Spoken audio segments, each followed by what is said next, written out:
Good morning, everyone. Thanks for coming out to the second day of our NORML conference, national conference. It's great to see so many people. There are still a couple of chairs here in the front and a little bit of space on the dance floor if you're so inclined. My name is Craig Jones. I'm the Executive Director of the National Organization for the Reform of Marijuana Laws in Canada, and we are really happy to be here at CHAMPS 2014. A big shout out to CHAMPS, everybody. Yeah. I just want to reiterate a couple of thank yous to the people who put this thing together before we move on to the first panel of the day. CHAMPS has been really kind to us, and so I'm sending out a big wet kiss to Michael Cherhoniak. Wherever you are, Michael, come and collect that kiss anytime. Paul Lewin, Jack Lloyd, Edgar, Craig, Keith and Debbie, Noah, Alex, Jeremiah, Chad, John Conroy, Alan Young, big thanks to all of you for your commitment to this lifelong project to end cannabis prohibition. Now, this next panel takes up the future of cannabis regulation, and this is a topic on which many intelligent people have given a lot of thought.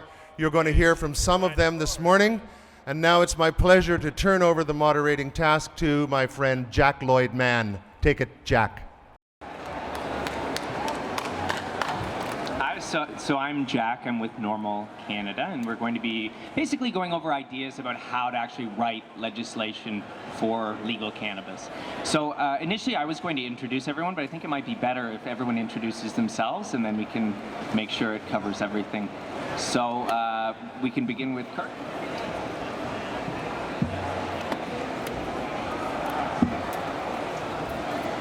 Thanks.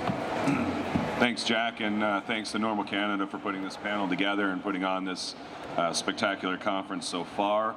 My name's Kirk Tousaw. I'm a barrister in British Columbia. I practice primarily in the area of cannabis criminal defense and medical cannabis compliance with the MMAR and MMPR.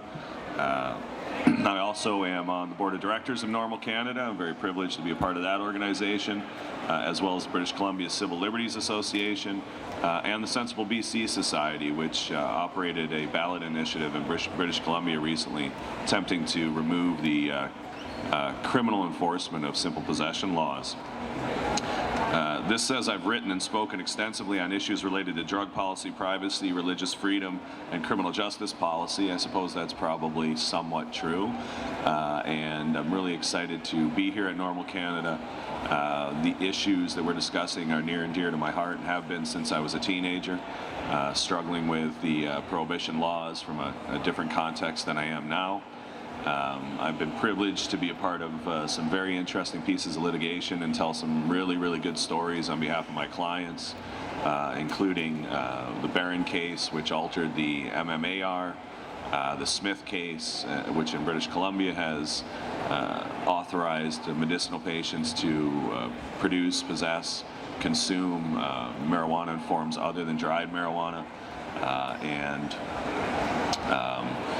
Jodie will talk about the extradition proceedings probably a little bit against her husband, but that was quite a battle as well, and we're happy to have him coming home. So thanks very much to NORML for having me. My name's Donald MacPherson.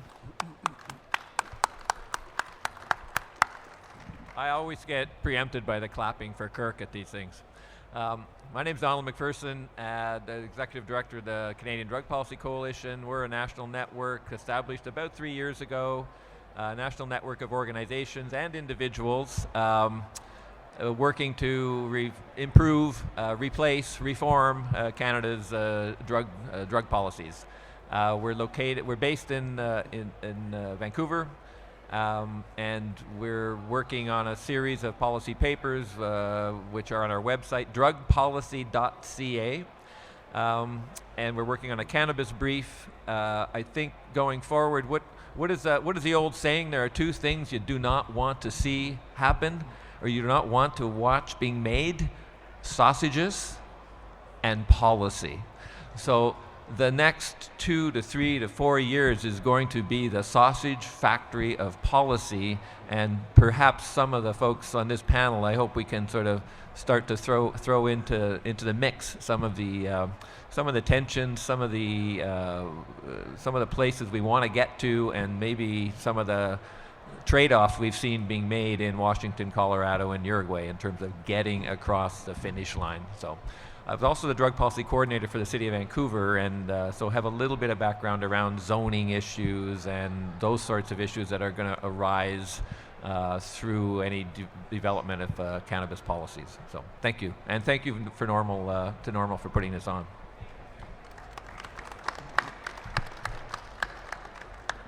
My name is Eugene Oscapella. I'm an Ottawa lawyer. I teach drug policy at the University of Ottawa. I have for the past 15 years, and I'm one of the founding members of the Canadian Foundation for Drug Policy, which is in many ways is one of the predecessor organizations to the Canadian Drug Policy Coalition.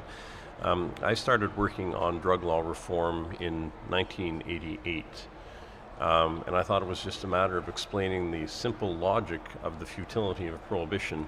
I was wrong. But I'm more hopeful now than I have been at any time in the past quarter century.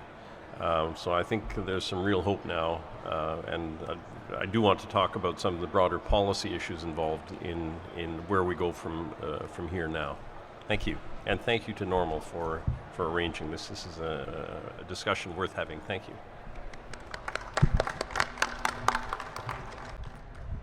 My name is Jodie Emery. I'm an activist first and foremost. My husband is Mark Emery, the Prince of Pot, currently finishing his 5-year political prisoner sentence in the United States for starting this revolution 20 years ago when High Times magazine and bongs were not available in this country.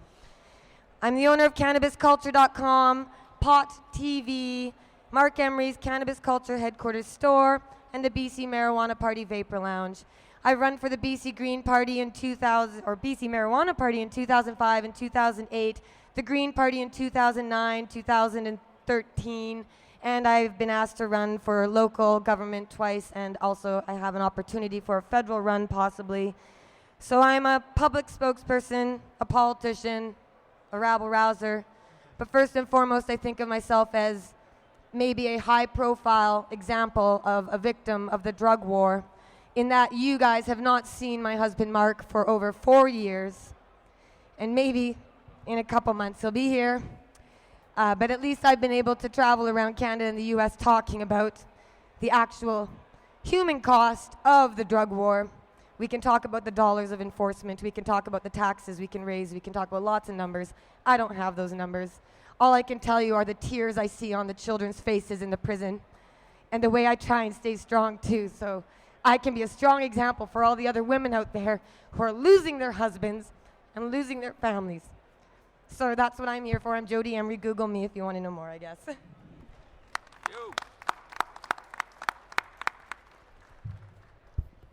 Okay, so we're going to start. I'd like to get right into some of the hotter issues. I'd like all 4 of you to chime in on this.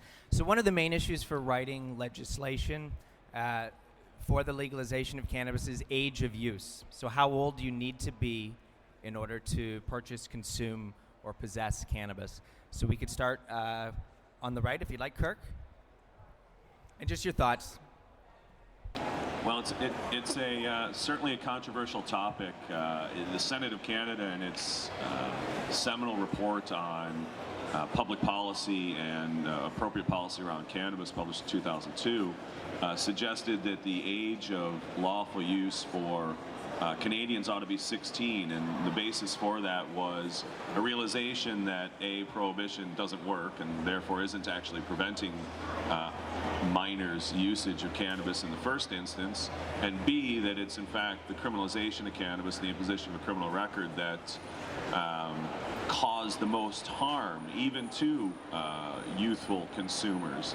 And it does appear then and now that the science on harm to the developing brain suggests that most, if any, harms occur prior to that age limit. Now, you know, that is, I think, Eugene mentioned a little while ago about, well, if you can just show people logic and reason, well, they'll come to the right answers. And the Senate came to the right answer, I think, on that from a logic and reason standpoint, but from a political standpoint and a sellability standpoint of legalization, my hunch is that it will follow the same track as alcohol and tobacco, and that whatever the provincial age of minority is in your particular province, whether it's 18 in Quebec or 19 in most of the other provinces, that's going to be the age at which you're able to purchase cannabis law. A really difficult, hot button issue for sure. And what Kirk was saying about, I mean, this is where we get into the protection of children. You know, so protection of youth and children, and having the legal age, the age of majority, doesn't do that. It doesn't achieve that. So if we can really demonstrate some of those harms that Kirk was talking about, we can argue for that lower age limit. The precedent for that is Insight, Vancouver's injection site, which is a whole other discussion. But when Insight came along, the discussion was, how old do you have to be? I mean, what's the lowest age limit for coming into Insight and injecting street drugs into your body? And of course, the provincial government, Ministry of Children and Families, was very clear it should be 18. And if a 17-year-old presented at Insight, then social services should be called. Well, you know what'll happen. The kid will just disappear. And so the provincial health officer weighed in and said, well, the evidence is clear that people acquire Hep C, HIV, and develop problems in their early injecting career. So why would we be putting 16-year-old injectors at risk by having them inject in the back alleys and allowing adults 18 and over to come into Insight? And that argument won the day with the rest of the provincial ministries. So Insight, it's still a problem for 14-year-old injectors, 15-year-old injectors, and I think that is very much left up to the protocols that the people who run Insight, there's some discretionary judgment decisions that have to be made. If a kid's going to inject in the back alley behind Insight, where's the best decision in that situation? But it's very thin ice. But there may be a strong argument based on the harms and when those harms occur within young people to have some different kind of system that does allow use, maybe with more supervision or maybe with some counseling or more observed use down to at least the 16-year. Okay, I tend to look at I guess I'm most concerned about the political realities of this. As a political reality, I couldn't see any age other than the age of majority right now. And I think one of the things we need to look at, and once we clear this major hurdle of prohibition, which is the ultimate holy grail, getting rid of prohibition, we can try an incremental approach. I would be in favor at first of keeping the age majority limit. I think if parents share alcohol with their children at home in responsible circumstances, I don't think that should be problematic. What we do with alcohol in this province is, if you're caught underage with alcohol, it's not a criminal offense. So there would be no criminal offense for a young person to be in possession of cannabis, but it might be confiscated or whatever. That's one model. I think what is the most rational model, and this is what Kirk was speaking of, and what is the most politically saleable model may be two different things in the short term. So I'm almost in favor of having fairly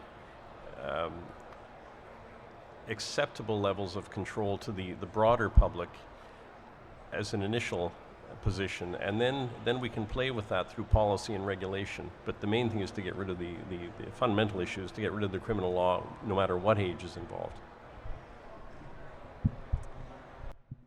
Isn't it funny how the drug warriors' primary concern about marijuana legalization, the children, what about the children? We don't want children using drugs. We don't want kids smoking pot. What's the biggest mainstream media coverage for marijuana recently?